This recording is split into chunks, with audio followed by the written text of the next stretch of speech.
കലവറ ചുങ്കത്ത് Prince Jewellers. Hi Kichu. നിക്കുന്നേ, എങ്ങോട്ട് വലിയ തിരക്കില്ല.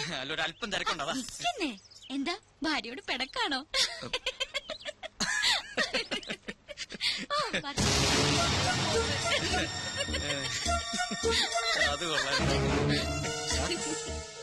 ഡൽഹിന്ന് ഫാക്സ് വന്നിട്ടുണ്ട്. 7 സീസിന്റെ കോൺട്രാക്ട് കൺഫേം ആക്കിന്ന്. അതൊന്നും പറഞ്ഞ പറ്റില്ല. എങ്ങനെയായിരുന്നു അത് ശരിയാണ്? സാറ് വേറെ എവിടെയോ ആണല്ലോ. വർമാജി, പണവും നേരവും പാഴാവുന്നതല്ലാതെ ഒരിക്കലും ഇവളൊന്ന് പിടിതരുന്നില്ലല്ലോ. അതാ പെങ്കൊച്ചിന്റെ കുഴപ്പം കൊണ്ടൊന്നല്ല. പിന്നെ അന്നപൂർണേശ്വരി ശാപം കിട്ടിയ ഒരു മുനിയുടെ കഥയുണ്ട്. ഇഷ്ടഭക്ഷണങ്ങളെല്ലാം മുന്നിലെത്തും, പക്ഷെ ഭക്ഷിക്കാനുള്ള യോഗമില്ല. ഇങ്ങനെ തൊടാതെ ഇങ്ങനെ തൊട്ടാ മതി. കാര്യം എന്നാ അങ്ങനെ തൊടാം.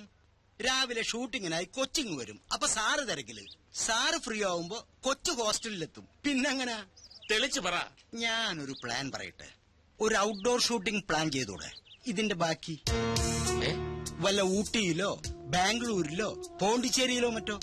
അതാവുമ്പോ പെങ്കൊച്ചി 24 മണിക്കൂറും സാറിന്റെ കയ്യിൽ തന്നെ ഇരിക്കും. Varmaji, oh thank you very much. Great idea. Akhila, താൻ വളരെ ലക്കിയാണല്ലോ. എന്താ മനു? അഖില ചെയ്ത ആദ്യത്തെ ആഡ് തന്നെ നോർത്ത് ഇന്ത്യയിൽ ക്ലിക്കായി. റഷസ് കണ്ടപ്പോഴേ കമ്പനി സാറ്റിസ്ഫൈഡ് ആയിരുന്നു. ഇപ്പതാ പുതിയ ഓഫർ. പക്ഷെ ഇത്തവണ ഫ്ലോറിലായിരിക്കില്ല, ഔട്ട്ഡോറാ. പോണ്ടിച്ചേരിയാ കമ്പനിക്ക് താല്പര്യം. ഞാൻ ഓക്കെ പറഞ്ഞു. നാളെ തന്നെ പുറപ്പെടണം. അല്ല, ഇത്ര പെട്ടെന്ന് പോണോന്ന് പറഞ്ഞാല് പിന്നെ ഞാനും അത് ചോദിച്ചു. പക്ഷെ ഇമ്മീഡിയറ്റ് റിലീസ് വേണമെന്നാണ് കമ്പനി പറയുന്നത്. അല്ല, എന്നാലും ഇയാളെല്ലാം പോയി അറേഞ്ച് ചെയ്തേ. പോയെ. രോഗി ഇച്ഛിച്ചതും പാല്, വൈദ്യൻ കൽപ്പിച്ചതും പാല്. അതുപോലായി ഇപ്പൊ അല്ലേ? മനസ്സിലായില്ല. ഒഴിവ് കിട്ടുമ്പോ അഖിലയും കൂട്ടി ഒരു ട്രിപ്പ് അടിക്കാമെന്ന് 2-3 ദിവസമായി ഞാനും ആലോചിക്കാൻ. അഖിലയ്ക്കും ഒരു ചേഞ്ച് ആവുമല്ലോ. ദാ ഇപ്പൊ അതും ഒത്തു. മനസ്സിലായില്ലേ? അതായത് ട്യൂബ്ലൈറ്റ്. നിനക്കിത് എന്തിന്റെ സൂക്കേടാക്കിച്ചു? എടാ, കനകമൂലവും കാമിനി മൂലവുമാണ് മനുഷ്യന്റെ സമനില തെറ്റുന്നെന്ന് പറയുന്നതിന്റെ ലേറ്റസ്റ്റ് തെളിവാണ് നീ. അവളെ പാട്ടിന് വിട്ടങ്ങനെ എത്ര തവണ ഞാൻ നിന്നോട് പറഞ്ഞു. ദേ അങ്ങോട്ട് നോക്കിയേ, അത് കണ്ട.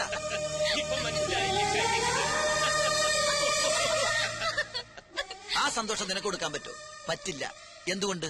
നിന്റെ കയ്യിൽ പണമില്ല. അവക്ക് വേണ്ടത് പ്രേമമല്ല, പണമാണ്. അതിന്റെ തെളിവാണ് ആ കാണുന്ന ചിരി. എടാ, നിനക്കറിയില്ല എന്തിനാ പെട്ടെന്ന് ഇങ്ങനെ ഒരു പോണ്ടിച്ചേരി ട്രിപ്പ് പ്ലാൻ ചെയ്തത്? എടാ, കുമ്പളം നടന്നത് കുരുവെടുക്കാനല്ലോ. പക്ഷെ നമുക്കെന്ത് ചെയ്യാൻ പറ്റും? നമ്മളൊക്കെ വെറും കോമാളികളാ, സർക്കസ് കൂടാരത്തിലെ ജോക്കർ. എടാ, പൂജ്യത്തിന് സ്വന്തമായിട്ട് വിലയില്ല. അത് 1-നോടോ 10-നോടോ 100-നോടോ ചേരുമ്പോ അത് 10ആയും 100ആയും 1000ആയിട്ടൊക്കെ മാറും. അതുപോലെ നമ്മളൊക്കെ വെറും വട്ടപൂജ്യം. വെറും വട്ടപൂജ്യം. അവന്മാര് പറയുന്ന ഒന്നും കാര്യമാക്കണ്ട. ഇനി 2 ദിവസത്തെ ഷൂട്ടിംഗ് അല്ലേ ഉള്ളൂ റജി. ഫിഷ് ഫ്രൈ ഒന്നും കൊടുക്കണ്ട, ഫിഷ് കറി കൊടുത്താൽ മതി.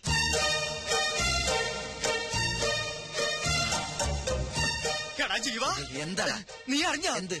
ഔട്ട്ഡോർ ഷൂട്ടിങ്ങിനായിട്ട് മനസ്സാറ് പോണ്ടിച്ചേരിക്ക് പോകണു. അതെ, പോണ്ടിച്ചേരിക്ക് പോകുന്നു. ഒപ്പം കുറെ മോഡൽസ് ഉണ്ട്. ഇതും പറഞ്ഞതല്ലേ, നിനക്കെന്താ വട്ടായ? പക്ഷെ രഞ്ജു ചേച്ചി പോകുന്നില്ല. എടാ, ഇതിന്റെ ഇടയിൽ രഞ്ജി ചേച്ചി എങ്ങനെ വന്നു? ചേട്ടാ മണ്ട, ബാല് പുറകിലുണ്ട്. ഓ, രഞ്ജു ചേച്ചി. ഔട്ട്ഡോർ ഷൂട്ടിങ്ങിനായി മനസ്സാറ് നാളെ പോണ്ടിച്ചേരി പോകുന്നു. ഒപ്പം കുറെ മോഡൽസും. അതിനിടെ രഞ്ജു ചേച്ചി എന്തിനാ? എടാ ജീവ, എന്നാലും മനസ്സാറ് മോഡൽസ് മാത്രം രഞ്ജു ചേച്ചി എങ്ങനെ പറഞ്ഞു? അതൊക്കെ മനസ്സാന്റെ പേഴ്സണൽ കാര്യങ്ങളല്ലേ. ആ ട്രിക്ക് രഞ്ജു ചേച്ചി അറിയാതിരിക്കുന്നല്ലേ നല്ലത്. പോണ്ടിച്ചേരിയിലോ കോയമ്പത്തൂരിലോ എവിടെയാണെങ്കിലും പോട്ടെ. കോയമ്പത്തൂരല്ല, പോണ്ടിച്ചേരി. പോണ്ടിച്ചേരി എന്ന് പറയുമ്പോ പോണ്ടിച്ചേരിയിലേക്ക് പോകുമ്പോ അയാള് പോയി പോട്ടെ. കേട്ട് കാണുമല്ലേ? കേട്ട് കാണും. അപ്പൊ ഇനി കഥ മാറും, ക്ലൈമാക്സും മാറും. നീ എന്താടാ എന്നെ വിളിച്ചത്? ജോക്കർ അല്ലേ? ഇപ്പൊ മനസ്സിലായോ? ഈ ജോക്കർ വിചാരിച്ചാൽ കളി കൊഴുപ്പിക്കാനും കുഴപ്പിക്കാനും പറ്റുമെന്ന്. സമ്മതിച്ചിരിക്കുന്നു. അപ്പൊ മനസ്സാറിന്റെ പോണ്ടിച്ചേരി പദ്ധതി ഗോ. എന്താടാ? ഒരു സ്വപ്നം കണ്ടതാ. എടാ, ഇത് പോണ്ടിച്ചേരിയാണ്. ടെൻഷനൊക്കെ മാറ്റി വെച്ച് ഒന്ന് ഉല്ലസിക്കാനാണ് നമ്മൾ ഇവിടെ വന്നത്. അതിന്റെ ഇടയിലെ നട്ടുച്ചക്കൊരു സ്വപ്നം കാണല്. ഞാനും കണ്ടു സുന്ദരമായ ഒരു സ്വപ്നം. പോണ്ടിച്ചേരി ബീച്ചിലെ അഗാധമായ കടൽപ്പരപ്പിൽ ഒരു സ്വർണ്ണ നൗകയിൽ ഞാനും ഒരു ഫ്രഞ്ച് മദാമ്മയും മാത്രം. നൗക അകലങ്ങളിലേക്ക് ആടി ഉലഞ്ഞ് നീങ്ങും തോറും മനസ്സുകൊണ്ടും ശരീരം കൊണ്ടും ഞങ്ങൾ അടുക്കുകയായിരുന്നു. ഒടുവിൽ അതൊരു ചുംബനത്തിന്റെ പക്കോളം എത്തിയപ്പോ പണ്ടാരടങ്ങാനായിട്ട് നിന്റെ ഒടുക്കത്തെ ദുസ്വപ്നം. കിടന്നുറങ്ങടാ. ഞാൻ ബാക്കി കാണട്ടെ. പകൽക്കിനാവ് ഫലിക്കുമെന്ന. എടാ, മനസ്സാറും അഖിലേ എപ്പോഴേ എത്തി. മുറി കയറി കഥ കൂടച്ച്. ഒരു മുറിയിലോ? 2 മുറിയില്. അത് പുറത്തുനിന്ന് നോക്കിയാല്.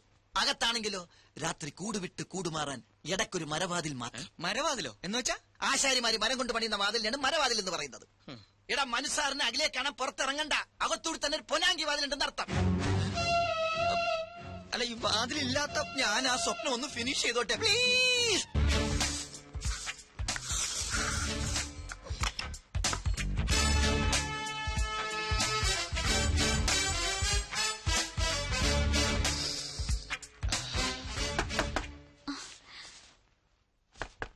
ആരാ? ഈ വാതിലിൽ വേറെ ആരും മുട്ടാൻ? ഞാൻ തന്നെയാ മനു. വാതിൽ തുറക്ക്. എന്തിനാ? ഹാ, ഇതെന്ത് ചോദ്യം? നമുക്കിടയിൽ എന്തിനാ ഒരു മറ?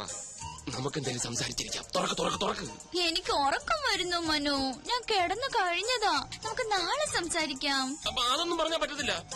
നാളത്തെ ഷൂട്ടിങ്ങിന്റെ കാര്യം പറയാനാ. ഉറക്കമൊക്കെ ഞാൻ മാറ്റിത്തരാം. ദേ ഞാൻ 10 വരെ എണ്ണും. അതിനു മുമ്പ് തുറന്നിരിക്കണം. ദേ ഞാൻ എണ്ണാൻ തുടങ്ങുന്നു. 1 2 3 4 5 6 7 അതിലേ വന്ന കൊച്ചു കള്ളി.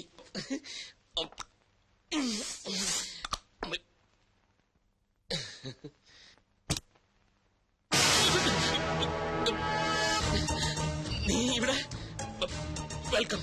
Thank you. ഞാൻ ഒറ്റയ്ക്കല്ല. പിന്നെ ഞാനും ഉണ്ട് അളിയാ. ആദ്യം ബാലുവേട്ടനോട് താങ്ക്സ് പറ. എന്തിന്? ഇത് ബാലുവേട്ടന്റെ ഐഡിയ അല്ലേ മനുവേട്ടൻ ഒരു സർപ്രൈസ് തരാൻ? ഓ നിന്റെ ഐഡിയ ആയിരുന്നല്ലേ. താങ്ക്സ്. പെട്ടെന്നുള്ള പ്ലാനിങ് ആയതുകൊണ്ടല്ലേ അളിയനെ രഞ്ജുവിനെ അറിയിക്കാൻ പറ്റാത്തത്. അതുകൊണ്ട് ഞാനൊന്ന് ഹെൽപ്പ് ചെയ്യാമെന്ന് വെച്ചു. ഏതായാലും ഹെൽപ്പ് വളരെ നന്നായി. അപ്പൊ എല്ലാം പക്കയല്ലേ? ഇനിയിപ്പൊ നിങ്ങളായി, നിങ്ങളുടെ പാടായി. ഞാൻ എന്റെ റൂം ഒന്ന് ശരിയാക്കട്ടെ. ഹാവ് എ നൈസ് ടൈം അളിയാ. വളരെ ഹാപ്പിയാ ഹാപ്പിയാ. ഓക്കേ. ഇതുകൂടെ ഞെട്ടിക്ക് വെച്ച കേട്ടോ. പൂവർ അളിയൻ. നല്ല സ്ഥലം, എനിക്ക് ഇഷ്ടമായി.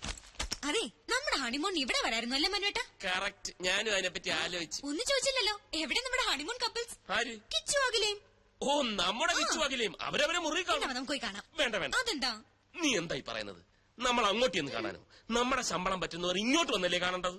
അതിന് ഞാൻ വന്നത് അവർ അറിഞ്ഞിരിക്കില്ലല്ലോ. രാവിലെ അറിയുമല്ലോ. അത് പോരാ, എനിക്ക് ഇപ്പൊ കാണണം. മനുവേട്ടനെ ഞെട്ടിച്ച പോലെ എനിക്ക് അവരെ ഒന്ന് ഞെട്ടിക്കണം. മനുവേട്ടനല്ലേ എപ്പോഴും പറയാറ് കിച്ചു സ്വന്തം അനിയനെ പോലെയാണെന്ന്. എന്നിട്ട് ഇപ്പൊ മാത്രം എന്താ ഒരു ശമ്പളക്കാരനായത്? അതല്ല, എന്നാൽ ഈ രാത്രി അവരെ ബുദ്ധിമുട്ടിക്കണ്ട. അതൊന്നും സാരമില്ല, അവർക്ക് ഇതൊന്നും ഒരു ബുദ്ധിമുട്ടാവില്ല. മനുവേട്ടൻ വരണ്ട, ഞാൻ പൊയ്ക്കോളാം. ഏതാ മുറി?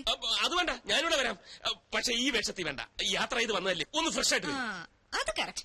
ഞാനിപ്പോ അതല്ല ബാത്റൂം, അതാണ് ബാത്റൂം. ഇത് വേറെ മുറിയാ. മുറിയോ? ആ കിച്ചുവിന്റെ മുറി. കിച്ചന്റെ മുറിയോ? ഇത്ര അടുത്തോ? അത് നന്നായി. 2 കപ്പിൾസ് അടുത്ത്. ഓക്കെ, ഒരു 5 മിനിറ്റ്. ഓക്കെ. എന്റെ അടിമുടി നിറഞ്ഞപ്പോ നെഞ്ചിലൊരു പുല്ലേ പുല്ലേ. നീ എപ്പ ഇതിന്റെ അകത്ത് കയറി? ഞാൻ എപ്പോഴേ കേറി. ഫോൺ അടിക്കുന്നു, നീ പോയി എടുക്ക്. നീ പോയി എടുക്ക്, ഞാനൊന്നും ഇട്ടിട്ടില്ല. ഞാൻ ഇട്ടിട്ടില്ലെന്ന്. അതിനെ നിനക്ക് പോയി എടുത്തൂടെ? എന്നാ അവിടെ കിടന്ന് ആ അവിടെ കിടന്നടിക്കട്ടെ. പക്ഷെ അടിയുടെ താളം കേട്ടിട്ട് അഖിലയാണോന്നൊരു സംശയം. ആണോ? ഈ കഴുത എവിടെ പോയി കിടക്കുന്നു?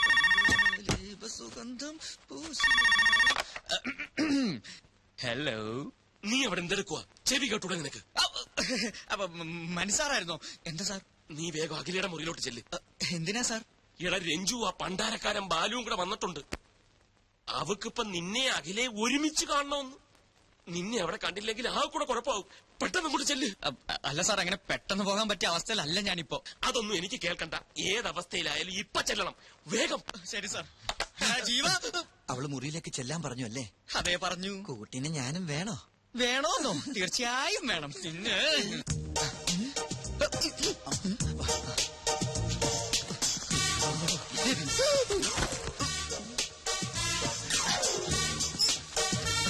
പിന്നെ പല്ല് തേക്കാൻ വേണ്ടി ഇറങ്ങി.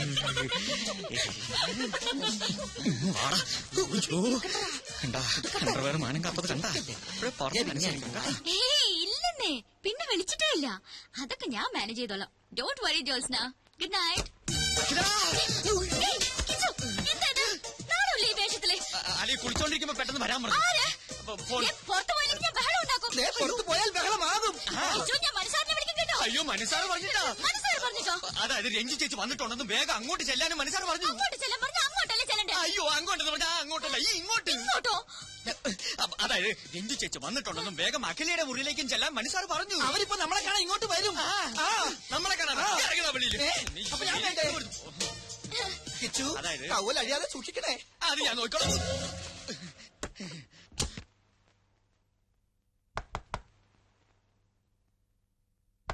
Yes come in. അവരെത്തി മഹാഭാഗ്യം. അല്ല അവർ രണ്ടുപേരും പുറത്തു പോയിരിക്കായിരുന്നു ഈവനിങ് വാക്കിന്. അവർ തിരിച്ചെത്തി.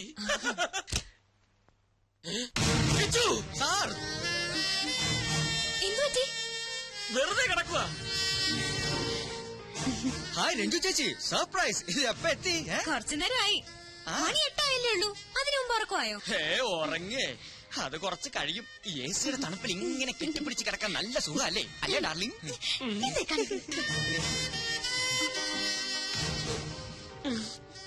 ശരി, എന്താ ഞങ്ങൾ കട്ടുറുമ്പുകളാവുന്നില്ല. ദാ, എന്റെ വക ഒരു സമ്മാനം. എന്താ ചേച്ചി അത്? എഴുന്നേറ്റ് നോക്ക്. പിന്നല്ലാതെ അങ്ങനെ എഴുന്നേറ്റ് വരാൻ പറ്റിയൊരു അവസ്ഥയിലല്ല ഇപ്പൊ. അതാ വന്നേ വന്നേ. ശ്ശോ, ഇപ്പൊ കേറി വരണ്ട. ഒരു മിനിറ്റ്. കിച്ചു, പെട്ടെന്ന് എഴുന്നേറ്റോ. എനിക്ക് അത്യാവശ്യമായിട്ടൊരു കാര്യം പറയാനുണ്ട്. ഒഫീഷ്യൽ. ഇപ്പോഴോ? ഇമ്മീഡിയറ്റ്. സ്റ്റുപ്പിഡ്. എന്തൊക്കെയാ പറഞ്ഞത്? തണുപ്പത്ത് കെട്ടിപ്പിടിച്ചെടുക്ക സുഖാണത്രേ. വേറെ ഒന്നും കിട്ടിയില്ല പറയാൻ. അപ്പ വായി വന്ന് പറഞ്ഞു മതി പോയി. മതി, അഭിനയം മതി. ഏട്ടി നിന്റെ റൂം പോ. നിന്നോട് എന്നെ നൈറ്റ് എടുത്തിടാൻ പറഞ്ഞേ? ഓ അത് തന്നെ ഇയാളെല്ലാം പറഞ്ഞ എനിക്ക് നാണമില്ല ഡ്രസ് മാറാൻ. ഞാൻ മാറി അത്ര തന്നെ. ഇനിയിപ്പോ വേണം കൂടി തരാം.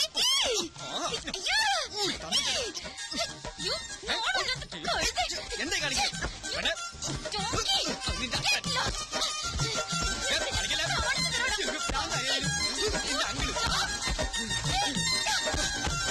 കഴിഞ്ഞ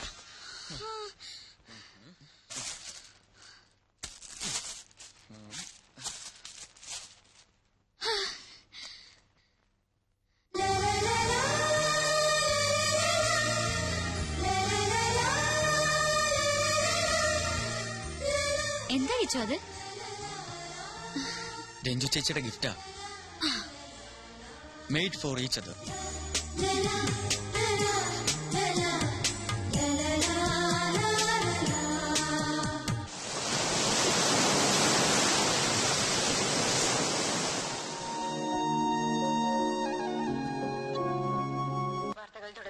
നരേന്ദ്രൻ കമ്മീഷൻ റിപ്പോർട്ടിനെ പറ്റി കിച്ചു, എനിക്ക് ദേഷ്യം വരുന്നുണ്ട്. ഓഹോ, അങ്ങനെ ഒരു മോശം തനിക്കുണ്ടോ? ഞാൻ കണ്ടിട്ടില്ലല്ലോ. ആ റിമോട്ട് ഇതാ. എനിക്ക് ആ ഫിലിം കാണണം. എന്ന് എനിക്ക് ആ ഫിലിം ഓഹോ, കാണുന്നത്. അത്രയ്ക്കായോ? ഇത് എന്റെ റൂമാ. എനിക്ക് ഇഷ്ടമുള്ള ചാനൽ ഞാൻ കാണും.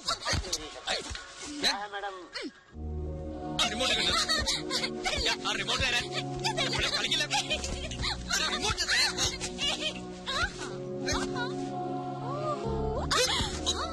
ഓഹോ, സേഫ് ലോക്കറിൽ ഒളിപ്പിച്ച. സാരമില്ല, വഴിയുണ്ട്. ഞാൻ കാണിച്ചു തരാം. Kichu please, I beg you. നല്ലൊരു സിനിമയെ ഞാനൊന്ന് കണ്ടോട്ടെ.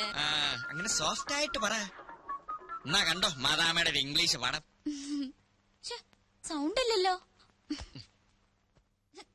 നാശം, ഒരു പൊട്ട ടിവി. അത് ടിവിയുടെ കുഴപ്പമൊന്നുമല്ല, ടെലികാസ്റ്റിംഗിന്റെ. അയ്യോ, എനിക്ക് ഡയലോഗ് കേൾക്കണം. അത്രേ ഉള്ളൂ. അത് ഞാൻ പറഞ്ഞുതരാം. എനിക്ക് ഡയലോഗ് കാണാതെ അറിയാം. ഈ പടം ഞാൻ 10 പ്രാവശ്യം കണ്ടതാ. ഞാനും കണ്ടിട്ടുള്ളതാ. എന്നാ ഒരു കാര്യം ചെയ്യാം. ഈ ഹീറോയുടെ ഡയലോഗ് ഞാൻ പറയാം, ഹീറോയിന്റെ ഡയലോഗ് താൻ പറ. ഓക്കെ ഓക്കെ, ഞാൻ റെഡി. ആ, ഒരു നിഴൽ പോലെ നിന്റെ പിന്നാലെ എപ്പോഴും ഞാനുണ്ടായിരുന്നു.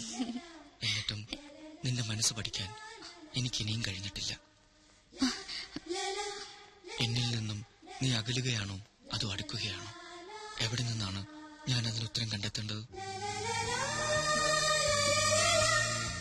നിന്റെ മനസ്സിൽ എന്താണെന്ന് എനിക്കറിയാം. പക്ഷേ അതെന്നോട് പറയാത്തിടത്തോളം നിനക്ക് ഉത്തരം കിട്ടില്ല.